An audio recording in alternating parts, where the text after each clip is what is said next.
नमस्कार मंडळी. तर आज मी तुम्हाला ना गव्हाच्या पिठाचा केक करून दाखवणार आहे. एकदम साधी सोपी पद्धत आहे. ह्यामध्ये मी तूप वापरलं आहे, गूळ वापरला आहे आणि एकदम असा पौष्टिक असा हा केक बनवलेला आहे. तर हा केक ना बऱ्यापैकी 2-3 दिवस आरामशीर टिकतो.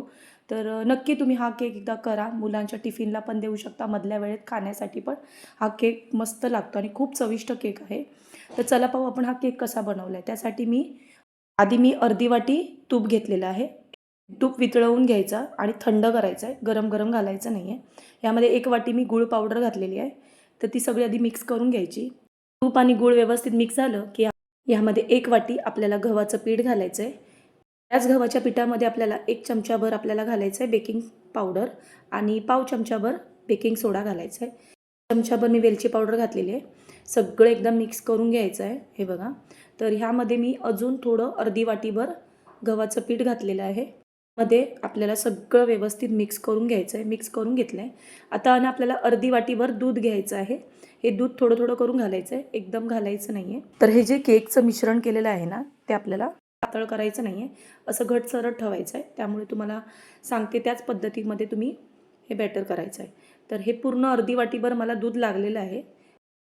तर आता हे सगळं आता व्यवस्थित एकदा मिक्स करायचं. चांगलं असं मिक्स करून घ्यायचं आहे. हे बघा अशा पद्धतीमध्ये हे झालं पाहिजे बॅटर. हे बघा.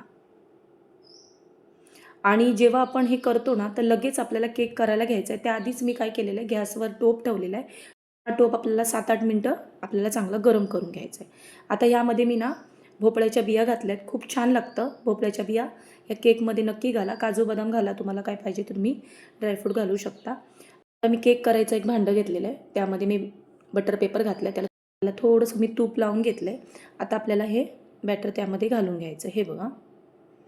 अशा पद्धतीमधलं बॅटर पाहिजे. जास्त पातळ करायचं नाही आहे आणि आपल्याला हे पसरवून घ्यायचं आहे.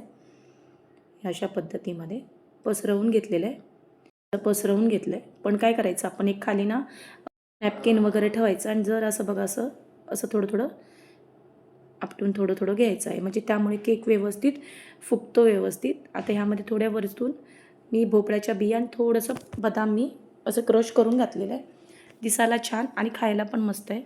तर आता आपण केक करायला ठेवूया. तर मी 7-8 मिनिटं टोप आधीच गरम करून घेतला.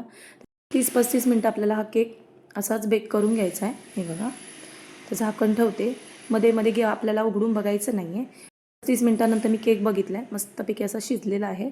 जर नाही झाला केक तर तुम्ही 5 मिनिटं अजून ठेवायचं आहे. आता मी हा केक काढून घेतला. चांगला थंड करून घ्यायचा आहे. थंड करून झाल्यानंतर आपल्याला केक मी तुम्हाला दाखवते. जरासुद्धा असा चिकट वगैरे झालेला नाही. तर तुम्ही प्लेट घ्या, काही घेऊ शकता. त्याच्यावर असा हे आपल्याला केक पलटी करून घ्यायचा आहे. हे बघा. केक पलटी करून घेतलेला आहे. हे बघा. आता हा बटर पेपर आपल्याला हळूहळू करून काढायचा आहे. हे बघा. मस्तच झालेला आहे केक आणि केक एकदम मस्त बेकसुद्धा झालेला आहे आणि खूप छान लागतो. जसं-जसं हा केक शिळा होतो ना, अजून छान लागतो. मग आपल्याला हा केक ना कट करून घ्यायचा आहे. तर मी असे त्रिकोण आकाराचे कट करून घेते. बघा मस्तच आहे केक आणि खरंच सांगते खूप छान लागतो. चव तुम्ही विसरणार नाही एवढा सुंदर केक आहे. तर नक्कीच हा केक तुम्ही एकदा करा. हा बघा आहे की नाही मस्त असा. तर आवडला असेल तर नक्कीच मालवणी ज्योती किचनला तुम्ही सबस्क्राईब करा, लाईक करा आणि शेअरसुद्धा करा.